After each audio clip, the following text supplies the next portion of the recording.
O Secovcast de hoje vai falar sobre o Secov. O Secov Noroeste 2026 é um ano que, para nós, promete muito, mas também tem muita proposta, muita mudança, e algumas delas que podem significar, tanto para o setor imobiliário como para o setor condominial, uma virada, literalmente, inclusive um de nossos projetos, de chave. Chave vai ser uma palavra importante para o Secov nesse ano. Queremos abrir portas, abrir oportunidades. E para falar disso, ninguém melhor do que quem está à frente do Secov Noroeste, o presidente do Secov Noroeste, assumindo um novo mandato pela segunda vez. Marco Tadeu. Marco, obrigado por estar aqui num projeto que, inclusive, ideia sua. Secov. Nossa, né, Gilson? Eu que agradeço. Fico muito feliz de estar aqui. Sou apaixonado por esse nosso projeto e por tudo que a gente tem feito. Realmente, esses últimos anos, principalmente os últimos 4 anos, foram assim, intensos, né? Nós tivemos vários desafios e eu acho que agora a gente entrou num trilho aí bem bacana, num caminho bem bacana, por causa dessas parcerias que a gente tem com você e com todos os nossos parceiros, né? Isso é importante. Falando de parceria, a gente sabe que o Secov é representante de um setor fantástico, imobiliário, condominial. Quem conhece os setores, os dois setores, fica admirado pela proporção tanto do impacto econômico que eles têm, social, as questões que eles estão envolvidos. E você é um gestor no setor imobiliário. Você tem uma empresa trabalhando no setor imobiliário.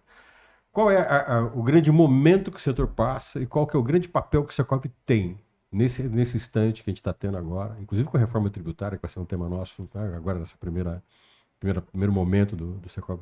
Eu acho que esse é o maior desafio, né? A gente vai ter um ano intenso, eleição, Copa do Mundo, reforma tributária, incertezas, né? O mundo está um pouco confuso, mas existe no setor muito otimismo, né? O mercado, engraçado, o mercado imobiliário, quando existe uma crise, é o primeiro a parar e o último a retomar, mas é um setor muito otimista, sempre foi muito otimista. Esse ano de 2026 é um ano de muitos desafios. E nós, do Secov, sendo representantes do setor, nós temos, assim, um trabalho imenso, né? Começa pela conscientização, pela capacitação, começa pelas ações que a gente vai fazer para minimizar esses impactos. Essa semana a gente tem, inclusive, a questão tributária, que você está encabeçando e coordenando junto com o time lá. Então, assim, é desafiante, mas, ao mesmo tempo, ele é empolgante. Agora, tem uma coisa, Marco. Vamos falar do que está dando certo, está indo muito bem, que eu acho que é muito legal também, que a gente representa o setor condominial. O setor da habitação como um todo, entra condomínios, imobiliários, é importante sempre repetir, né? São condomínios, imobiliários, administradoras, loteadoras, shoppings. Nós tivemos um evento no final de 2025, que foi um evento voltado aos síndicos, maravilhoso, e tem um grande número de parceiros. Né? Aliás, eu fiquei muito feliz, Gilson, porque, assim, tudo aquilo que aconteceu partiu da equipe, do time, inclusive você, né? Apresentando, sendo lá o porta-voz nosso lá, né? Junto com a Claudete Vata. E para mim foi uma grande surpresa. Eu fiquei muito feliz porque a equipe que não tem experiência com eventos fez aquele evento daquele tamanho. Nós trouxeram os apoiadores, nós fizemos, tinham 500 pessoas, né? Um pouco mais, 500 pessoas. Se nós tivéssemos realmente um leque maior, nós traríamos mais pessoas, ficaram pessoas de fora, mais síndicos, mas para esse ano a gente já quer fazer para mais gente, pelo menos 800 pessoas, porque o setor merece. E foi um evento de qualidade. Você viu que os nossos parceiros, o que mais me deixou feliz foi a quantidade de pessoas, a organização, mas principalmente todos os parceiros que estiveram com a gente e acreditaram no projeto do Secov. Se não fossem esses parceiros, além dos síndicos que têm nos ajudado muito, as empresas que nos ajudaram, né? Foi um evento que custou caro, mas essas empresas desde o começo falaram, nós vamos estar junto com vocês, vamos apoiar, porque viram, Gilson, e eu vou deixar modéstia as favas aqui, a seriedade do Secov e da estrutura que a gente colocou lá, vem colocando sempre, principalmente agora nos últimos anos. Porque uma coisa que você falou, que a relação entre vamos pegar o pessoal do condomínio, os condomínios e os parceiros, que hoje tem uma série de produtos e serviços oferecidos aos condomínios, é uma relação muito direta, muito honesta, muito transparente de ganha-ganha, porque me parece assim, o setor dos condomínios pode ter acesso a um leque de possibilidades que o Secov pode promover, que são desde treinamentos Sem e parceiros, dúvida. e de uma forma muito direta, sabe o que sem acontece? especulação, de uma maneira muito clara. O mercado condominial, ele ficou um mercado milionário, muito Que é rico. muito Gera grande. muitos As pessoas não têm negócios. ideia do tamanho, Você imagina o tanto de produtos e serviços que os condomínios consomem, né? Então, isso tudo gera um business enorme, um negócio muito grande, né? Tanto que tem empresas grandes hoje atendendo condomínios, as administradoras grandes, os síndicos profissionais. Então, o que que a gente fez? A gente trouxe as empresas que têm conexão com a área condominial e deu liberdade para que elas entrassem e trabalhassem junto com os condomínios. De que forma? Né? Não passando lista de síndicos, nada disso, promovendo rodadas de negócio, onde os síndicos vão lá, conhecem as empresas, várias levam empresas. as suas demandas, o que precisa. As empresas têm total liberdade para demandar com os condomínios e os condomínios a mesma coisa. E isso foi gerando um ambiente legal, onde as pessoas viram que ali existe uma transparência, as pessoas sabem quanto cada um cobra, E que eu acho a mais qualidade legal, do serviço. mais legal que, além de ser essa relação direta, o Secov só faz aquilo que ele tem que fazer, ajudar o ambiente para que as pessoas se conheçam e façam intermediação. E Gilson, o que que a gente... Sem ganhar o que nada que o Secov, com isso. o que que o Secov ganhou com isso? Não. Ganhou patrocínio, apoio e não, mas vamos falar em valores? Eles pagaram a festa. Mas a gente não ganha R$1 em cima de nenhum produto, serviço nenhuma prestado. comissão, Você sabe, você está lá dentro, Sim. você é parceiro, você não é funcionário. Você é um parceiro, né, um PJ que presta um serviço brilhante. Ninguém ganha, o Secov não ganha R$1 em cima daquele serviço. Tanto que tem várias empresas do mesmo segmento podendo fazer essa parceria. E eles enxergaram dessa forma. Enxergaram que ali eles podem olho no olho. Essa rodada de negócios, quando falaram, vamos fazer uma rodada de negócios, mas será que vai funcionar? Eu fiquei meio assim. Fizeram a primeira, foi um sucesso, fizeram a segunda, já fizeram outra, e está fluindo. O síndico não se sente acuado para ter que comprar aquele produto ou aquela prestação de serviço, e os prestadores de serviço, as empresas, têm liberdade para conversar olho no olho, entendeu? Então isso é muito legal. Tanto que foi positivo que olha a festa que aconteceu. O Secov não pôs R$1, Gilson, pôs trabalho. Foi muito suado aquilo tudo para acontecer. Mas eles fizeram aquilo lá, com banda, com prêmios, sabe, com jantar bacana, com tudo aquilo. Então, isso foi o que mais me animou quando eu vi esse resultado. As pessoas acreditando de novo no Secov, tanto os síndicos quanto esses parceiros. E fora isso, Marco, uma coisa, você tem um papel no CODEM, você está, inclusive, na Câmara Técnica de Urbanismo do CODEM. Algumas discussões que são relacionadas diretamente com os condomínios e com o mercado imobiliário passa pela representação do Sim, Secov. nós temos uma agenda intensa teve uma sobre série isso. de questões Agora, ano por exemplo, a passado. questão... Não, agora, no final do ano, a questão do ITBI, já vamos promover um evento agora, em parceria com a Secretaria de Fazenda, a pedido do próprio secretário de Fazenda, uma demanda que veio das imobiliárias também, né? Fora outras coisas, a questão do urbanismo, projeto... Acessibilidade, lembra? Teve essa discussão. Acessibilidade, um monte de coisa, tudo isso a gente trata. É um tripé das entidades, né? Enquanto Secov, a gente está lá presidindo a Câmara Técnica de Urbanismo do CODEM. Você sabe como é que funciona o CODEM, são 8 câmaras técnicas, a nossa é uma. Mas nós estamos lá. A cidade discutindo seus principais temas dentro do CODEM. E a gente vai fazendo as conexões, falando do nosso setor da habitação, a gente vai fazendo essas conexões. Eu estou lá, presidente da Câmara Técnica de Urbanismo, por causa da nossa relação com o setor da habitação. Fui convidado ainda na gestão do Barbieri, quando ele era presidente do CODEM, depois a Jane Noguarelli assumiu, pediu para que eu ficasse, o Mohamed assumiu, foi a mesma coisa, e agora o Michel Felipe pediu para que eu ficasse. E a gente vai fazendo isso. Tem demanda todo dia. Se eu não cuidar, eu fico mais lá do que no meu trabalho. Né? E como a gente, e são temas apaixonantes, né? Imagina. Falando isso de você ter encontros, rodadas de negócios, o setor imobiliário também teve algumas experiências muito positivas quando você fala exatamente do leilão de imóveis. Pregão de imóveis, que a gente já chegou a comentar sobre isso, que é um momento que você tem o encontro de oportunidades também para o setor imobiliário. São duas coisas, né? E eu quero antes fazer uma observação. São algumas entidades do setor, vou falar de 4. CRECE é o conselho que regula a profissão dos corretores e das imobiliárias. O Secov, que é o patronal da habitação, o sindicato da habitação. O Sindimóveis, que é o sindicato dos corretores de imóveis. E a Central de Negócios Imobiliários, que é uma rede de imobiliárias, eu já presidi, uma rede muito consolidada, de credibilidade, e cada um tem um papel diferente. O papel do Secov é representar as imobiliárias e o setor da habitação. A parte comercial é da rede, da central, para fazer negócio entre as imobiliárias. Mas lá são 20 e poucas imobiliárias, mas a gente representa quase 200 imobiliárias. Então nós temos um compromisso, são mais de 200 imobiliárias só em Maringá. Então nós temos um compromisso também com essas empresas que não estão dentro da rede. E a gente promove algumas coisas, por exemplo, você falou do pregão. Pregão é para falar de avaliação de imóvel.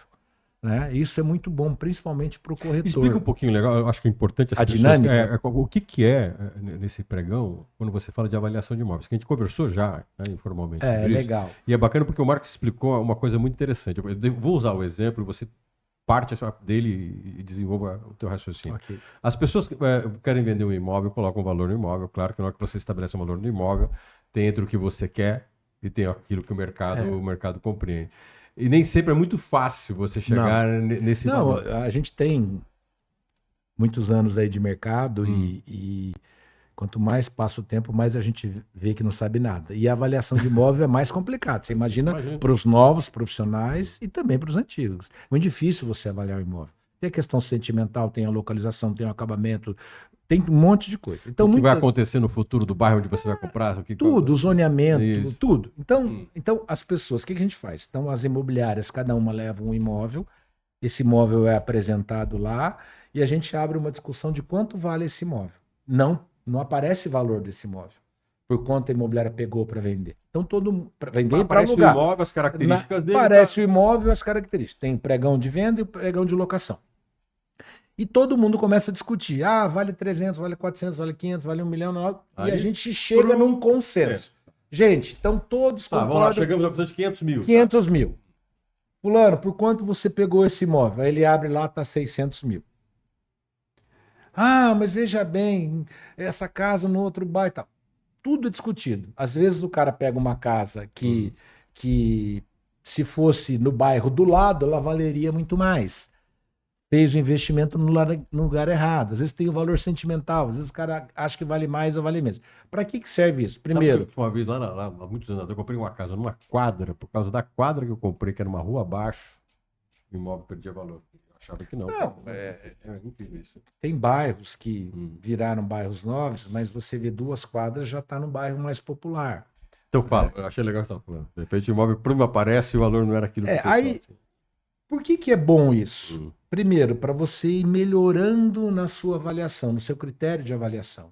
E segundo, porque esse pregão, nós emitimos... Então o pregão é meio que uma escola também, você aprende muito. Claro. A troca de informações. Claro, você conhece, a gente vê lá corretores antigos que são peritos, que fazem laudos, que têm dificuldade para chegar no valor. E essa discussão lá dentro é muito legal. Aí o que acontece? Além da gente melhorar a nossa percepção para avaliar um imóvel, a gente emite um relatório e aquele cara que está com aquele imóvel, ele vai chegar para o dono desse imóvel e vai dizer, olha, o seu imóvel foi avaliado por uma junta de imobiliárias e corretores e o valor que eles chegaram é esse.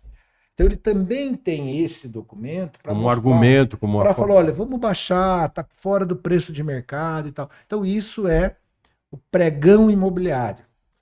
Isso a gente faz para locação e para venda. De uma certa maneira, o pregão é meio que um workshop também, porque de uma maneira você troca ideias, conversa com as pessoas, você dá uma certa qualificação indireta para as pessoas também. Além de tudo, ainda gera negócios. Fala, pô, cara, essa casa é legal aí, eu tenho um cara que me pediu e tal. Tem isso. Isso é o pregão.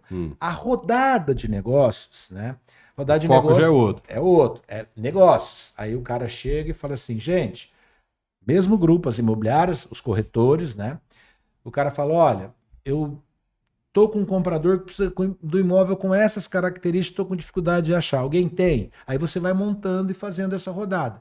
Cada um leva um comprador e algumas rodadas de negócio ainda levam o imóvel. Gente, entrou um imóvel para mim assim, assim, assado, a pessoa tá precisando vender, Então isso é a rodada de negócio, para fazer negócio, comprar e vender imóvel. Então tá, vamos pensar assim, eu pensando na rodada, de repente sou um corretor e eu tenho tido dificuldade já há algum tempo de encontrar para um cliente meu um determinado tipo de imóvel. Isso. E de repente eu chego lá na rodada e falo, pessoal, tem um cliente que deseja comprar uma casa no bairro tal, mais ou menos tantos metros, Quem tem alguma oportunidade? Exato. Tá. Ao É mesmo isso. tempo, eu posso ter um imóvel que já faz tempo que está com a minha pasta, eu estou tentando vender, não estou conseguindo, o pessoal está com um imóvel assim, assim, assim, assado, tal, tal, tal, tal. Tem alguém que tem interesse? Quer dizer, eu posso tanto desafogar um imóvel por encontrar uma oportunidade, como eu posso... Normalmente, nas rodadas, você leva o comprador, aquela pessoa, o que você precisa Uhum. arrumar de imóvel, e leva um imóvel. Então, cada um leva. Se for muito imóvel, acaba não fluindo Tem um muito. limite, então, de imóvel para cada um, ou cliente para cada um Para levar? essa rodada, sim. Como é que é isso, Marco? Quantos Não, imóveis? você leva lá, por exemplo, 20 imobiliárias. Cada uma tem direito a levar um comprador e um vendedor. Então, eu falo, ó, Já comprador dão tem 40 oportunidades aí. 40 oportunidades. Porque se for muito mais que isso, não fica dinâmico e não rende. Mas o que acontece? Quando você abre um grupo de corretores e imobiliárias ali que são parceiros, outros negócios acontecem. Hum. Cara, eu não tenho isso, mas tenho aquilo. Olha, não sei o quê. Ah, lembrei que posso fazer assim, posso fazer assado. Então, isso é rodada de negócios. Né? E o mercado hoje ele está muito competitivo. A parceria ela é importante e necessária. Vou te perguntar isso, Né? Ricardo. Antes, para você captar um imóvel, você tinha que ter autorização com exclusividade. Hoje você pode pegar uma autorização sem exclusividade. Então ele deixa na tua imobiliária, na minha, Tá, naquela. vou Eu sou fazer... contra isso. Eu acho que deveria Ah. ser a exclusividade. Por quê? Vai lá, explica isso. Porque sim, porque se você pega um imóvel com exclusividade, você tem você dono de um apartamento, deixa com o Marco para vender e me dá a exclusividade, o meu compromisso é muito maior, porque você deixou só comigo. Então eu tenho que botar esse apartamento no mercado e tem que vender. Né? E eu vou investir mais, vou investir em impulsionamento, sabe, uma placa melhor, uma coisa melhor. Então, hoje, quando você deixa numa empresa com exclusividade, eu não diria 100%, mas 90% das imobiliárias dos corretores fazem parceria. Então, automaticamente, aquele teu imóvel já está no mercado. Já está né? numa rede de relações. É claro que quando você monta uma estrutura de uma rede, você precisa ter muita confiança. As redes funcionam para isso. Né? Se você está numa estrutura lá de parceria, estou fazendo uma parceria com você, eu tenho que confiar em você. Então, ela funciona nesse sentido. A rodada de negócios poderia aumentar essa rede de relações. De uma certa maneira, ela incentiva essa rede. Sem dúvida. E o Secov pode ser essa grande instituição que gere essa possibilidade. Pode também.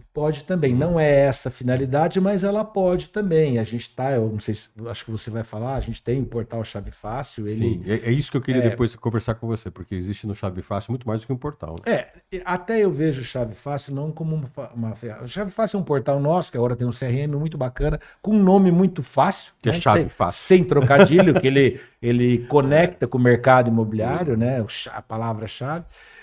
Só que hoje tem muitos portais de venda de imóvel, hoje tem a Meta, né, impulsionando em Insta, Face, etc. O próprio Google, você impulsionando dentro do Google. Então, o portal hoje, ele é mais como portal para gerar lead. Mas ele é muito mais do que isso, falando do Chave Fácil. Ele pode e vai ser a ferramenta para conectar essas empresas. Para o cara saber, eu vou entrar aqui, porque eu sei que o Gilson, a imobiliária do Gilson, tem lá 5, 6 imóveis que possam me interessar. E o contrário. Eu vou pôr lá porque aquele grupo que está lá usando essa Então ele vai ser, de certa maneira, uma rodada permanente de negócio. Digital, que é muito fácil. uma rodada digital. Eu posso, inclusive, ter oportunidades um agregador, de cidades diferentes. Um agregador. A gente, inclusive, já para as próximas, para os próximos pregões, nós já vamos usar o Chave Fácil. Ótimo. Né? As pessoas já vão cadastrar lá o imóvel que ele quer levar para o pregão e vão. Vou dar aqui uma deixa, já falando do Chave Fácil. O Chave Fácil, ele não tem custo para quem é associado ao Secov. Ou seja, a grande sacada é, se você está associado ao Secov, ele é uma ferramenta a seu dispor. Mais uma ferramenta que a gente está disponibilizando. Tem várias no Secov, mas essa é uma ferramenta fantástica. Importante, que é para gerar negócio. De certa forma, a pessoa associada ao Secov tem que pagar para estar em portais. E para participar de uma estrutura de parceria imobiliária. Exato. Né? No lugar só eu tenho, entre outras coisas, um portal divulgador para o mercado. Qual é a vantagem, Marcos? Eu pensar assim, o associado poder ter acesso ao portal e o que ele oferece, que faz dele um... Além de ter um CRM muito bacana, para que, principalmente, Explica aí o CRM. Ó. é para você colocar suas informações lá, seus Ah, dados. casa tal para vender, com valor E tal. outra, você tem tudo que você precisa fazer na unha, você tem lá. A gestão da tua empresa está ali. As grandes imobiliárias, cada uma tem o seu CRM. E Já. isso vai automaticamente para o portal. Porque tem uma coisa que eu estava pensando assim. Você pode contratar o CRM também. Ele tem fases ali. Porque muitas pessoas têm. Hoje ficou muito barato para você Mas se eu tiver um CRM, por exemplo, é isso que eu quero te perguntar. Vamos supor, eu tenho um apartamento. Tenho um apartamento para vender na minha imobiliária. Você tem o teu CRM e eu cadastro o apartamento lá no você CRM. exporta para o Chave Fácil. Ele fica automaticamente exportado. Você tem... mas eu vendi esse apartamento dali 2 semanas, consegui vender. Automaticamente eu dou baixa no meu CRM. No meu CRM, o que eu uso, eu exporto para vários portais, inclusive para o Chave Fácil.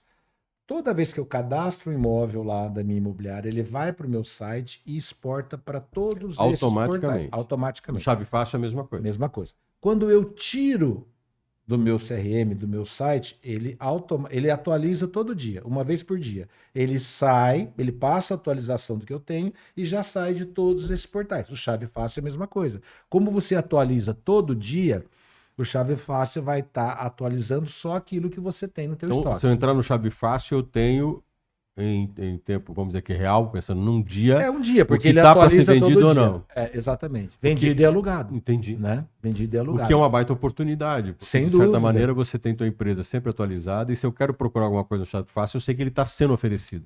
Aquela Sem coisa, dúvida. raramente eu vou encontrar um imóvel e falar, pô, me interessei por esse imóvel, ligar na imobiliária, tentar fazer negócio, o cara falar, não. Sem dúvida, é isso aí.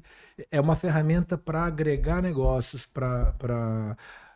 Assim, no começo, como eu falei, a expectativa não é para geração de lead, é para fomentar negócios e parcerias. Mas com certeza, num curto espaço de tempo aí, ela vai começar a gerar lead. Porque quanto mais empresas estiverem lá dentro, mais visibilidade, mais investimento no Google, nos impulsionamentos e, consequentemente, ele vai ser mais procurado. Porque o próprio nome diz, é um nome fácil de você gravar. Então você joga lá, você investe no Google, daqui a pouco ele vai estar gerando lead também, rapidinho. E tem uma coisa interessante no Secovi Paraná, de que isso é pegar todo o estado. Né? Enfim, todas as imobiliárias Brasil do inteiro. estado, Sim, da nossa todas, região noroeste. É importante você falar isso. Todo o estado, a nossa regional, são quase 60 municípios, só a nossa noroeste aqui. Né? Então tem Ponta Grossa, Cascavel, Foz do Iguaçu, Curitiba, Londrina, não posso esquecer de ninguém, por favor. Litoral. Então a gente está no Paraná inteiro, a nossa rede está no Paraná inteiro e Chave Fácil é essa união para fazer parceria com imobiliárias do litoral, com imobiliárias de Curitiba, do Paraná inteiro. Como é que você pensa, e aí é uma coisa que a gente já conversou, eu queria que você explicasse isso, porque a gente pensa em rodada de negócios, por exemplo. Né? O Chave Fácil pode ser uma rodada, está dentro da rodada de negócios. Como é que a gente pode transformar o Chave Fácil numa presencialidade também dentro dessa rodada? Quer dizer, a gente pode ter aí um ambiente em que a gente possa trazer para o digital real dessa rodada. Sim, até porque ele vai estar ali, né? Você vai lançar. As primeiras rodadas orgânicas agora, eu falo orgânica, né? Presencial eu já vou fazer pelo analógicas. Analógica. Verdade. Analógica. Da nossa época, né? Analógica. A gente já vai fazer presencial usando a ferramenta do Chave Fácil. Ele vai estar disponível lá depois. Entendi. Você vai usar, ele vai estar lá disponível aquele imóvel. Então, assim, tem muita coisa no Chave Fácil. O Chave Fácil tem muitas ferramentas, ele foi sendo melhorado, principalmente nos últimos 2 anos, e esse último ano foi intensificada essa melhora. O próprio Tavernaro, o Carlos Tavernaro, que vai gravar aqui com você também, ele que agora é o atual presidente, ele cuidou disso já, mesmo não sendo presidente. Ele é de Ponta Grossa, né? Ele é de Ponta Grossa. Família tradicional, imobiliarista lá em Ponta Grossa. Então ele cuidou muito disso. Então tá muito legal. Vale a pena ele dar mais detalhes depois. Agora, tem uma questão que a gente já conversou várias vezes, e você, que é um líder do setor imobiliário, sabe disso. A gente tem imobiliárias históricas, a sua mesmo tem uma tradição, um tempo muito grande. Já entrevistei aqui alguns gestores de imobiliárias que estão há muitos anos no setor. Né? Só que é um setor que, às vezes, e precisa, e a gente vai ver isso na reforma tributária, no painel que a gente vai ter, na série de cursos que a gente vai ter, profissionalizar o setor. A gente precisa fazer o setor ficar mais inteligente possível. Ele tem que se reinventar o tempo inteiro, Gilson. A gente está no mercado desde 84. Nós tínhamos outra empresa, eu comecei menino, office boy, tudo. E eu já vi de tudo dentro do mercado imobiliário. Imagino. Todo dia é uma coisa nova. Esses dias a gente estava conversando. Esses dias lá na imobiliária. Ah, você conhece tudo do mercado? Não conheço nada. Se eu não tiver todo dia me atualizando, porque é o seguinte, o que o comprador queria o ano passado era uma coisa, esse ano é outra. Como assim, mano? Gilson, tá havendo agora, por exemplo, um fenômeno muito grande das pessoas. A gente está falando muito em qualidade de vida. O que que é qualidade de vida para você? Putz, é uma coisa muito complexa, bem Complexa, não subjetiva, é? depende, muda. Muita gente hoje, por exemplo, a molecada não quer ter mais carro. Exato. A molecada E o que eu quer, acho muito a legal, por molecada sinal. quer morar perto de tudo, quer trabalhar, estudar, se divertir, é, tudo perto. Morar, trabalhar, estudar, se divertir, tudo perto. Então, você tem que entender que um prédio hoje, e já está acontecendo, tem prédios hoje sem vagas de garagem, Uhum. que não precisa mais aquele monte de vagas de garagem. Maringá ainda está engatinhando nesse processo das vagas. Mas a gente já percebe, eu tenho filhos adolescentes, você também tem filhos jovens, que eles não querem mais saber de carro. Eles querem poder sair com liberdade, pega carro por aplicativo. Aquilo que a gente tinha, que a nossa geração tinha. O dia que eu fiz 18 anos, eu dormi na porta do Detran para fazer a prova de tanto que eu Sim. queria ter carro. Tanto é que a carteira nossa de habilitação vem com a data de aniversário da gente. No dia Exatamente. seguinte. Hoje a molecada não quer mais. Um outro. Eu tenho um filho que gosta muito de carro, é o João, que vai fazer 18 esse ano. Mas assim, eu vejo que os jovens não querem. Então isso já muda o que você vai ter que oferecer. O fenômeno do Airbnb é uma outra coisa que está mudando o perfil de imóvel. Durante a pandemia, cresceu muito áreas de lazer. Nós temos, por exemplo, o Zauna. O Zauna teve um boom porque todo mundo queria ter uma chácara, um lugar de lazer para não ter que ir mais para clube, para sair. Houve um boom. Então, o mercado imobiliário é muito E engraçado. tem um setor que você está no CODEM, que é o planejamento urbano, que muda o futuro de bairros e às vezes meio Totalmente. né, um determinado bairro lá, vamos pegar o Ecogarden, o Eurogarden, que a gente sempre fala do Eurogarden, tá? Vamos pegar ele como exemplo. Pô, ele vai mudar completamente numa região, não só onde ele se instala, Tanto mas muda que numa quando onda. olha a importância do Eurogarden. Eu gosto muito de falar do Eurogarden. Ele foi tão bem pensado que com a implantação da Gleb Tororó ali, que saiu o Aruna, ele já vem com esse conceito. Apesar de ser uma rua só, por enquanto, né? Ele vem com esse conceito, o Eurogarden. E o Eurogarden é exatamente isso que a gente quer. O cara vai morar, trabalhar, se divertir, estudar tudo Mas ali. tem hoje empreendimentos que não tem garagem. Mas é isso que eu tô falando. É isso que eu tô falando. Outra coisa, já vi jovens dentro da empresa falando assim, porque hoje tem os prédios, hoje são verdadeiros clubes, academias, Sim. piscina, espaço gourmet, não é mais salão de festas, né? Espaço gourmet. Mas tem gente que já não quer mais tudo isso, porque isso vai. O condomínio vai ficar muito caro, eu acabo não usando. Então, cara, a dificuldade, eu não vou usar dificuldade, o desafio do mercado imobiliário todo ano é entender o que o consumidor quer naquele momento. Gilson, antes o corretor de imóvel era um cara que só aproximava as partes. Eu lembro disso, você ia no cartório, botava comprador, vendedor, vende, conversava, fechava. Hoje não. Eu falo que o corretor de imóvel ele tem que ser meio contador, psicólogo, advogado, sabe? Analista econômico, consultor, Tudo, financeiro, economista, porque comprar inclusive imóvel... com conhecimento político para entender as mudanças. É bom ser neutro nesse Não, aspecto, neutro no mas sentido de conhecer conhecer muito. político. Exatamente. Ou a tendência de governo A ao governo B, como isso pode gerar oportunidade. Muda tudo isso. Então, o cara que começa a conhecer, entender o que o cliente quer, o comprador, o consumidor quer, ele vence. E tem muita gente, Gilson, eu já falei isso em outros podcasts, talvez tenha falado até com você, que isso aqui é uma baita de uma ferramenta. Mas quem está de fora chega e vê, eu brinco muito, o pessoal não gosta muito. Então o cara chega, ele pega um carro bacana, uma casa legal e começa a fazer, né? Ter o dom de fazer vídeo e tal. Aí o cara que está de fora fala, pô, meu, esse cara, com esse carro mostrando essa casa, o cara fala, pô, esse cara vende essa casa, vai ganhar tanto. Ah, você é corretor de imóvel. E olha que eu já vi muita gente Aí vem a que frustração. vai de médico a bancário, que vai advogado, querendo abandonar o engenheiro. trabalho para virar corretor. O que acontece? Uma venda dá uma comissão legal, mas é o seguinte, isso aqui é uma ferramenta necessária, mas ela por si só não faz a venda. Qual é a diferença do cara que entra na tua imobiliária? O que a gente vende na imobiliária? Eu pergunto todo dia para os meus, o que você vende? O que uma imobiliária vende, Gilson? A imobiliária vende oportunidade de negócios. Ela vende, é isso, Ela imóveis, entre aspas. Ela vende atendimento. Sabe por quê, Tá, Gilson? vamos lá, você vai ter que explicar isso. Vou te explicar. Como é Porque que é o cara entra O atendimento é meio que obrigação de todos, mas o que ela vende aí? Mas eu vou te falar. Ele entra na minha imobiliária, eu vou ter os mesmos imóveis que o cara da imobiliária do lado tem e o que o cara da outra imobiliária tem e o que o cara da outra imobiliária tem. O mercado hoje está assim. O mercado americano já é assim há muito tempo, o nosso está assim agora. Quem vence? Quem atender melhor. Então eu estou vendendo atendimento. E para ele atender melhor, ele tem que ser uma mistura de tudo isso que a gente acabou de falar. E ter um equilíbrio emocional muito grande.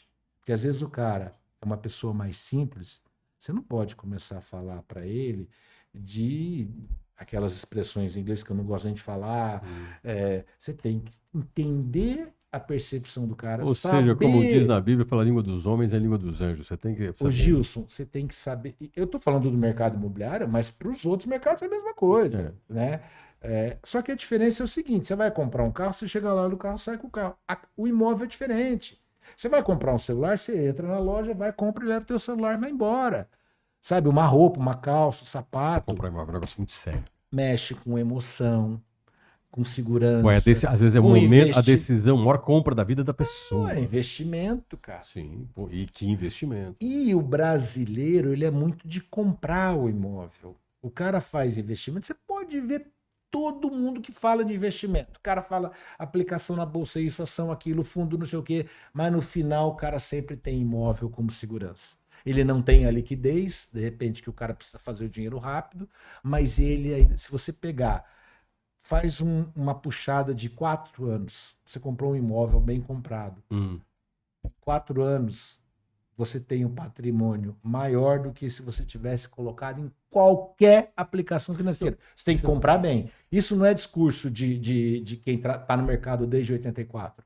É a realidade. Tá. Põe na ponta do lápis. Aí vamos lá. Vou te fazer uma pergunta que para mim é sagrada, que envolve que envolve a questão da ética e da cultura dentro do mercado. Né? Vamos pensar assim, às vezes imóveis quase sempre são de valores significativos. Sim. Certo? Por mais que seja imóvel de 200, 300, 500 mil. O que não mas custa você tem imóveis de 2 milhões, 2 milhões e meio, 3 mas 200 mil é muito dinheiro. É dinheiro, pô. É? Para alguma pessoa é o dinheiro economizado de uma vida inteira. Exato. Então tá, aí é o seguinte, eu quero fazer um bom negócio. Mas para isso eu preciso ter muita ética, muito respeito e responsabilidade de quem está me vendendo. É isso. Porque se eu falar assim, esses 500 mil que você está aplicando aqui, Gilson, nesse imóvel que está comprando, é um bom investimento. Eu quero que você faça comigo um negócio que seja marcante para você, com um negócio muito bem feito, que você saia daqui com a imagem minha de que eu realmente te dei uma grande oportunidade e você está tendo uma... Agora, tem gente que nem sempre é assim. Não, o cara empurra. Agora, recente, os caras vendendo habitação social prometendo que pode ter Airbnb, que pode alugar. Isso é uma aberração e não pode. O cara que vendeu, a construtora e o corretor erraram, prometendo uma coisa que não podia. Né? Outra coisa, agora estão lançando vários estúdios, tem muito investidor comprando estúdio, tem empreendimentos que você pode colocar no Airbnb, tem investimento que não, que depende de uma convenção de condomínio, para saber se vai poder usar. Ou seja, o condomínio tem que autorizar para que se tenha. Alguns já na aquisição já colocam, você está comprando sabendo que essa unidade vai poder ser usada e tal. E muitas vezes o cara, não, pode comprar, eu garanto, depois põe o Airbnb. Aí frustra. Fora várias outras coisas. Várias outras coisas. Então isso que você falou é muito importante. Por isso que eu volto na questão do atendimento. O cara tem que ser, ele tem que conhecer um pouquinho, ele não precisa ser um as na contabilidade, mas tem que saber como é que está a reforma tributária, qual é o impacto que vai ter. E quanto o cara vai ter de lucro imobiliário, porque ele vendeu aqui, comprou aqui, tudo isso, o básico ele tem que saber. Ele tem que saber Quais as certidões que ele precisa? Como é que é uma tramitação? Quanto vai custar uma escritura, um registro, um ITBI, etc, etc. Ele tem que saber se o cara está numa holding, como é que é essa holding? Se é uma holding só de imóvel, se é uma holding que tem empresa, como é que é a tributação? É complexo. O cara tem que saber tudo isso para poder orientar bem o cara que está comprando. Porque às vezes o cara está comprando, mas ele vai ter uma... Eu ia falar um palavrão. Ele vai ter um monte de coisa por trás que vai gerar uma frustração. Aí ele vai ter um custo. Daqui 4 anos, ele tomou prejuízo. Sim. E Ele aí, tomou prejuízo, comprou no bairro errado. eu não sei se você concorda comigo, eu até comentei isso uma vez numa palestra que a gente estava dando no Secov, junto com a Carol Bacarin e o Thiago Boeira, em que eu falei, às vezes as pessoas não têm ideia do quanto que, tendo uma oportunidade imediata de ganho na venda de um imóvel que você acaba não cumprindo o que prometeu, a satisfação de ter a comissão. Mas depois você acaba percebendo que a pessoa que comprou vai se frustrar e você nunca mais vai sair da cabeça dela como uma pessoa negativa. Ou seja, você vai ficar marcado na proporção do que você prejudicou a pessoa. É isso aí. E o Secov tem que ter o compromisso de defender essa ética, de defender o respeito. Porque esse, inclusive, é o nosso papel enquanto representante do setor. Né? O Secov é o sindicato patronal do setor da habitação, das imobiliárias.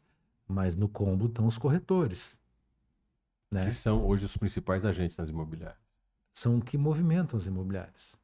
Né? Então a gente precisa ter esse cuidado, ter essa atenção e entender que cada vez mais a gente precisa ser ético e competente.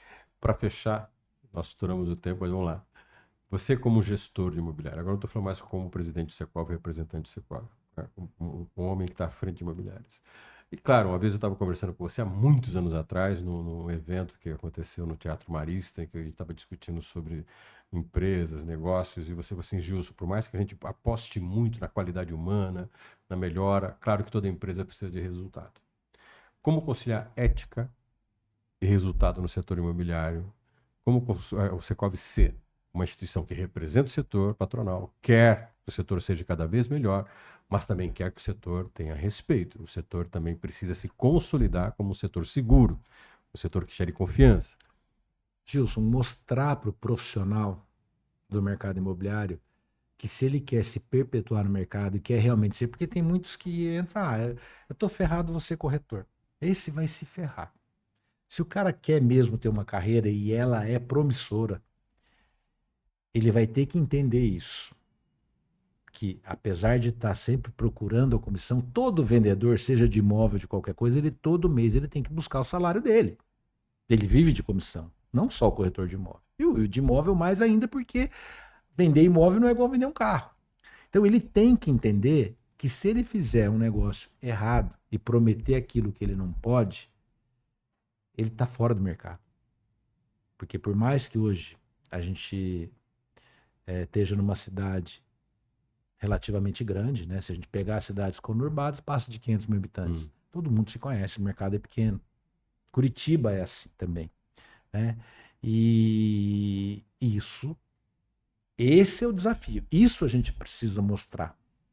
Você quer estar no mercado? Faz a coisa certa.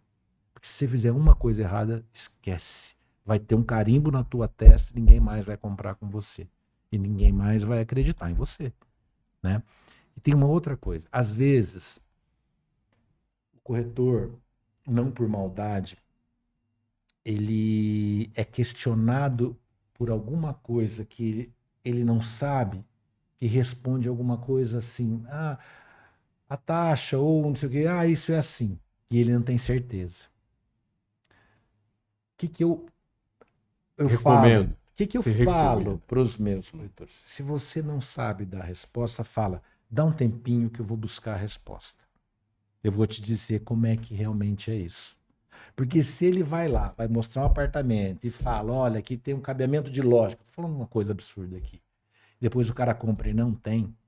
Mas o corretor falou que tinha. Às vezes o corretor nem falou por mal. Mas como ele viu que a construtora tinha o perfil para ter aquilo, falou, aqui tem também. E não tem. Sabe que as pessoas gostam, então, não responde. Gostam mais da sinceridade do que a chamada aparente confiança? E no fundo é isso que prevalece. Precisa tomar cuidado para você não ir lá muito amador. Por isso que eu falo, você quer vender. Se prepare. Você quer vender esse celular? Conheça tudo desse celular. Se prepare. E se você não souber alguma coisa desse celular, fala, ó, isso eu não sei, mas eu vou trazer essa resposta para você. E traga a resposta. Porque daí você passa firmeza. Cara, é desafio toda hora. Tem que ter equilíbrio emocional, é complicado. Lidar com gente, prestar serviço, atender. Por isso que eu falo, vou voltar naquele ponto e vou parar por aqui, porque eu sei que estourou o tempo. Nós vendemos atendimento. Por trás do vender atendimento tem tudo isso que a gente falou aqui. Marco, obrigado pela tua presença aqui. É muito Gilson. gostoso, o tempo passa rápido e dá vontade de conversar mais coisa. Eu que agradeço, Gilson. Muito obrigado pelo espaço e vamos para cima. Uma questão que o Marco coloca, e eu vou encerrar a nossa conversa, é sobre a questão que o Marco colocou agora no final. A gente tem que saber sobre aquilo que a gente faz, aquilo que a gente atua. Uma das obrigações do Secov é esclarecer cada vez mais a quem está no setor, tanto condominial quanto imobiliário, quem é esse setor, como ele funciona, e dar oportunidades, e usar a palavra que a gente conversou aqui, abrir portas e se abre com chaves. Quanto mais fácil for, melhor. Exatamente. Mas isso tem que ter responsabilidade. E esse é o papel do Secov. Não só representar, formar, qualificar e ter princípios. Por isso, se você ainda não é associado ao Secov, se você não conhece o Secov, venha conhecer. Vale a pena. Até o nosso próximo encontro.